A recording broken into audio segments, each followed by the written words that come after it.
Well, hello, Desert Hills Bible Church. This month we're looking at 1 Corinthians 13, the famous love chapter.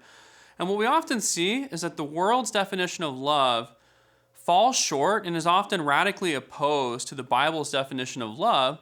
And nowhere is this greater exemplified than in 1 Corinthians 13:6 that says, "Love does not rejoice in unrighteousness, but rejoices with the truth."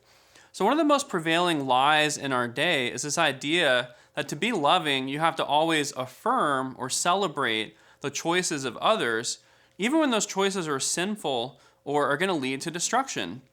And in a way, this is actually unloving. It's the opposite of love. It's selfish because what it's doing is prioritizing harmony and prioritizing the other person liking me over that person's actual well-being.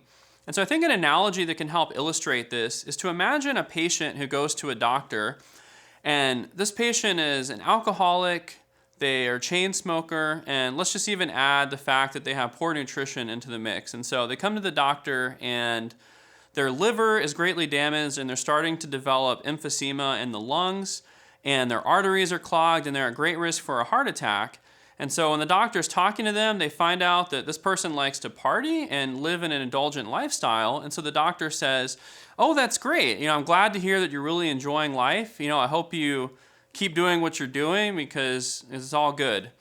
And so this doctor's affirmation of the patient's choices is actually medical malpractice. And in real life, this doctor would lose his license because it's the doctor's job to warn the patient that the type of behavior he's engaged in is going to lead to an early death.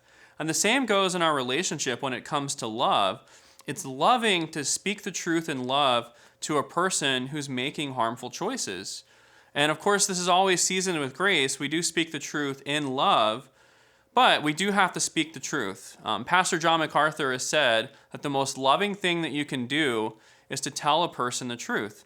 And of course, the flip side of that is that love rejoices in the truth. So that means anywhere we see the truth, when we see someone walking in the truth, walking in righteousness, pursuing God, pursuing holiness, we rejoice in that and we encourage that because love does not rejoice in unrighteousness, but rejoices with the truth. God bless.